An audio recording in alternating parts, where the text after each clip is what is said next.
बिस्मिल्लाहिर्रहमानिर्रहीम। अस्सलाम वालेकुम नाज़रीन, आप यूट्यूब चैनल देख रहे हैं। मैं इमरान खान हूँ। आज की तमाम जो तफसीलात हैं मैं आपके सामने रखता हूँ। सबसे पहले तो ये है कि तहरीक लब्बैक के एहतजाज में जो हुआ उसकी माजी के अंदर मिसाल बहुत कम मिलती है। ऐसा कुछ हमने देखा एक दफ़ा इस्लामाबाद डी चौक में 9 मई को भी हमने ऐसा कत्लेआम देखा था। इससे पहले एक दफ़ा तारुल कादरी साहब के मदरसे पे अटैक किया गया और उनके घर पे अटैक किया गया। ये जब जब इस तरह का जुल्म हुआ तो नॉर्मली हमने देखा कि PMLN की हुकूमत है, यानी नून लीग के इक़्तिदार में ये सब कुछ हो जाता है। एस्टेब्लिशमेंट के साथ मिलकर ये कत्लेआम हमेशा कर देते हैं, चाहे वो तारुल कादरी साहब के लोग हों, चाहे पाकिस्तान तहरीक इंसाफ के लोग हों, उनका बार बार कत्लेआम किया गया और अब तहरीक लब्बैक के लोगों का कत्लेआम किया गया।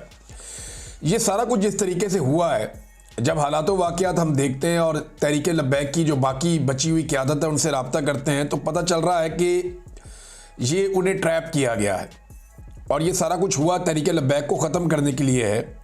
यानी जिसके पास भी अवामी ताकत है, अब शायद रियासत ने यह फैसला कर लिया है कि उस अवामी ताकत को कुचल दिया जाएगा। साद रिजवी और उनके भाई के बारे में अभी तक कोई इतला नहीं दी गई। हुकूमत ने अभी तक नहीं बताया, जब मैं ये वीडियो रिकॉर्ड कर रहा हूँ, कि उन्हें गिरफ्तार किया गया है, किस जगह रखा गया है, वो ज़ख्मी हैं या ज़ख्मी नहीं है। क्योंकि कुछ लोग दावा कर रहे थे तहरीक लब्बैक के कि साद रिजवी को गोली लगी है, जबकि ऐसी कोई वीडियो या तस्वीर मौजूद नहीं थी। हाँ, एक वीडियो मौजूद थी जिसमें साद रिजवी को गिरते हुए दिखाया जा रहा है कि शायद वो बेहोश हो गए थे।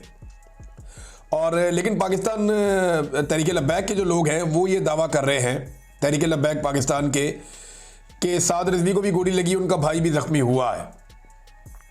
लेकिन इसकी तस्दीक नहीं हो सकती, क्योंकि दूसरी जानिब कुछ ज़राए ये भी कह रहे हैं कि वो ज़ख्मी नहीं हुए, बेहोश हो गए थे, लेकिन उन्हें गिरफ्तार कर लिया गया है। कोई 25-30 के करीब लोग पहुंचे थे सिक्योरिटी फोर्सेस के, उन्होंने घेरा डाल के अचानक सुबह के वक्त ऑपरेशन तेज़ किया था और वहाँ से जो मरकज़ी क़यादत है उन्हें गिरफ्तार करके ले गए। जबकि वहाँ जो मनाजिर हमने देखे उसमें बहुत सारी लाशें नजर आईं, गलियों के अंदर लाशें पड़ी हुई हैं। ऐसा दिखाई दे रहा था, लोग उठा उठा कर लेकर जा रहे थे बंदों को। एक के यहाँ सर पे गोली लगी हुई थी और जिस्मों में गोलियां लगने के बेशुमार निशान है। लोग CPR दे रहे थे, वहाँ सड़क के ऊपर लोगों को लटा के कोशिश कर रहे थे, पुश करके, कि किसी तरह उनका सांस बहाल हो जाए। और ये आवाज़ें हमने कई दफ़ा सुनी कि मेरा भाई मर गया, ये बंदा भी मर गया, वो बंदा भी मर गया। इस तरह ये बातें लोग कर रहे थे। सड़क के ऊपर जब पुलिस वाले मौजूद थे तो 6-7 लाशें तो उस वक्त वहाँ पड़ी हुई थी। तो ऐसा नहीं है कि हुकूमत कहे कि 3 लोग जांबाक हुए हैं इस सारे मामले में तहरीक लब्बैक के, ये भी गलत है, ये अदाद-ओ-शुमार भी गलत है। साद रिजवी ने यह कहा था, अपने जो आखिरी बयान दिए उनमें से एक बयान में साद रिजवी ने कहा था, जी हमसे लाशें छीन ली जाती हैं, हमारे जख्मियों को अस्पताल भी नहीं पहुंचाया जाता, तो लाशें छुपाई जा रही। इससे पहले यह शिकवा 26 नवंबर 2024 को पाकिस्तान तहरीक इंसाफ ने भी इस्लामाबाद में किया था। अब वही बात जो है वो तहरीक लब्बैक भी कर रही है, जबकि हुकूमत का यह कहना है कि ऐसा कुछ नहीं है। मुझे ज़ाती तौर पर नाज़रीन तहरीक लब्बैक की सियासत से और उनके नज़रिए से, उनकी चीज़ों से इख्तलाफ रहा है और मैंने हमेशा उन पर खुलकर तनकीद भी की है। यानी मुझे धमकियाँ भी आई, मैंने खुलकर तनकीद की, मुझे परवाह नहीं है इस बात की, मगर मैं जुल्म का हमायती नहीं हो सकता। ये उनके साथ जुल्म हुआ है, जबर हुआ है। जिन लोगों पर गोलियाँ बरसाई गई हैं वो लोग निहत्ते थे और दिखाई दे रहे हैं, और पुलिस वाले जो है वो दिखाई दे रहे हैं कि सीधी गोलियां चला रहे हैं। अब बाकायदा इसके विजुअल मौजूद हैं कि पुलिस वाले स्ट्रेट फायर मार रहे हैं। लेकिन इस जमात को अगर ख़त्म ही करना था, कि एस्टेब्लिशमेंट ने सोच लिया था कि अपने तहरीक लब्बैक को कुचल के ख़त्म कर देना है, तो और बात सरे मौके थे। लेकिन आप गौर कीजिए कि पाकिस्तान की मिलिट्री एस्टेब्लिशमेंट ने एक तीर से 2 शिकार किए। नंबर 1, तहरीक लब्बैक को कुचल के ख़त्म कर दिया, अपने तौर पर तो उन्होंने ये कर दिया। अब देखते हैं तहरीक लब्बैक दोबारा खड़ी होती है, हो पाती है, क्या करेगी। नंबर 2, उन्होंने इसराइल को और अमेरिका को भी एक पैगाम दे दिया कि देखें, हमने जो पूरी दुनिया में कहीं नहीं हुआ वो हमने पाकिस्तान में कर दिया। अभी जब मैं आपसे बात कर रहा हूं तो इन दिनों में भी पूरी दुनिया के अंदर लगातार एहतजाज हो रहे हैं जो इसराइल ने किया उसके खिलाफ, और फ़लस्तीनियों के हकूक़ के अंदर लगातार दुनिया में एहतजाज हो रहे हैं। मगरबी ममालिक में एहतजाज हो रहे हैं। बरतानिया में कोई 2 लाख लोग निकले हैं, साउथ अफ्रीका में निकले हैं, यूरोप में निकले हैं, तो पूरी दुनिया में एहतजाज हो रहे हैं। गोलियां सिर्फ पाकिस्तान के अंदर एस्टेब्लिशमेंट ने लोगों के ऊपर चलाई हैं। ये अमेरिका और इसराइल को एक बड़ा वाज़े पैगाम है कि हमारे यहाँ पे जितनी भी रेजिस्टेंस होगी हम उसी तरफ खड़े हैं जहाँ पे डोनाल्ड ट्रंप साहब फरमाएंगे। वहां पे खड़े हो जाएंगे। ये एक बड़ा पॉजिटिव जेस्चर दिया गया है डोनाल्ड ट्रंप को कि कुछ भी हो जाए, हमें लाशें गिरानी पड़े, कोई परवाह नहीं है, हम इस मामले पे पीछे नहीं हटेंगे, हम आपके साथ खड़े हैं। ऐसा लगता है कि उन्हें ये बता दिया गया। मैं काफी अरसे से ये बता रहा हूं कि ऐसा लगता है, यानी अब लगता कि अब तो यकीन हो गया कि इसराइल के हवाले से पाकिस्तान की पॉलिसी बदल गई है।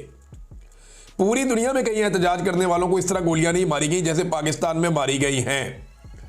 अब तहरीके लब्बैक को क्रश करता था तो कभी और भी कर सकते थे, लेकिन इस खास मौके पे उन्हें क्रश किया गया जब वो इसराइल की पॉलिसी के खिलाफ एहतजाज करने निकले थे और वो अक्सा का एक मार्च कर रहे थे और वो ये कह रहे थे कि फलस्तीन और इसराइल का मामला। तो यहां पे ये मानी खेद है कि इस वक्त जब उनके ऊपर अटैक किया गया तो ये पैगाम भी पहुंचाया गया जहां पहुंचाना था। मैं कुछ चीजें आपको और दिखा देता हूं कि पहली बार पाकिस्तान के नेशनल टेलीविजन चैनल्स पर पॉलिसी के तहत इसराइली पार्लियामेंट की कार्रवाई दिखाई गई। डोनाल्ड ट्रंप की वहां पर तकरीर और नेतन्याहू की खुशियां या उनकी सेलिब्रेशंस दिखाई गई एन उस वक्त जब पाकिस्तान में फलस्तीनियों के हक में निकलने वालों की लाशें पड़ी हुई थी। यानी जिस वक्त पाकिस्तान में लाशें गिराई जा रही थी उस वक्त पाकिस्तान के national TV channels Israeli parliament की कार्रवाई दिखा रहे थे जिसमें नेतन्याहू की सेलिब्रेशंस चल रही थी और डोनाल्ड ट्रंप वहां से खिताब कर रहे थे। ये पॉलिसी में बदलाव नहीं है तो और क्या है? कोई ना माने तो उसकी अपनी बात है, सामने दिखाई दे रहा है। आप आंखें बंद कर लें तो आपकी अपनी मर्जी है, आप डर जाएंगे चले एस्टेब्लिशमेंट नाराज हो जाएगी तो आपकी अपनी मर्जी है, लेकिन ये पॉलिसी है, पॉलिसी बदल चुकी है। इमरान खान जिसको सारी जिंदगी पाकिस्तान की एस्टेब्लिशमेंट ने, उनके टाउटों ने और इमरान खान के सियासी मुखालिफिन ने इसराइल का एजेंट करार दिया, आज वो इमरान खान पाकिस्तान का सबसे मकबूल लीडर है, उसे पाकिस्तान के नेशनल टेलीविजन पे नहीं दिखाया जा सकता क्योंकि मिलिट्री एस्टेब्लिशमेंट का हुक्म है। लेकिन नेतन्याहू जिसके फैसलों ने बहुत तबाही फेरी गजा में और जिसकी जंगें बड़ी मशहूर हैं, अब उस नेतन्याहू को पाकिस्तान टेलीविजन दिखा रहा है, पाकिस्तान के टीवी चैनल्स दिखा रहे हैं। ऐसे कर लें, यानी इमरान खान को दिखाने पे पाबंदी है एस्टेब्लिशमेंट की जानिब से। इमरान खान की शक्ल आप नहीं दिखा सकते क्योंकि वो इसराइल का एजेंट ये कहते हैं ना उसे, लेकिन जो खुद इसराइल है उसको दिखा सकते हैं। पाकिस्तान में अब फलस्तीन का झंडा उठाएंगे, आपको मारा जाएगा, गिरफ्तार किया जाएगा, तशद्दुद किया जाएगा, लेकिन पाकिस्तान के टीवी चैनल्स के ऊपर इसराइल का झंडा दिखाया जा सकता है। प्रॉब्लम नहीं है। मनादिर हमने अब देखे हैं, ऐसा नहीं है कि मैं अपने से बात कर रहा हूं, ये मनादिर देखने के बाद मैं आपको एग्जैक्टली रिपोर्ट कर रहा हूं और साथ साथ आप ये तस्वीरें देख भी रहे हैं। ऐसा नहीं है कि मैं जुबानी कलामी बात कर रहा हूं। रियासत ने ना नाज़रीन, ऐसा लगता है ये सारा कुछ पॉलिसी के तहत किया है। मैं फजल रहमान साहब को खबरदार करना चाहता हूं कि रेडी हो जाएं, आपकी बारी भी आने वाली है। यह रियासत हर उस ताकत को कुचल देगी जिसके साथ कुछ अवामी प्रेशर मौजूद है और ये आइंदा चलाएंगे पाकिस्तान को डंडे के साथ। डंडे के साथ हुकूमत बनाई जाएगी, डंडे के साथ हुकूमत गिराई जाएगी, डंडे के साथ हुकूमत चलाई जाएगी।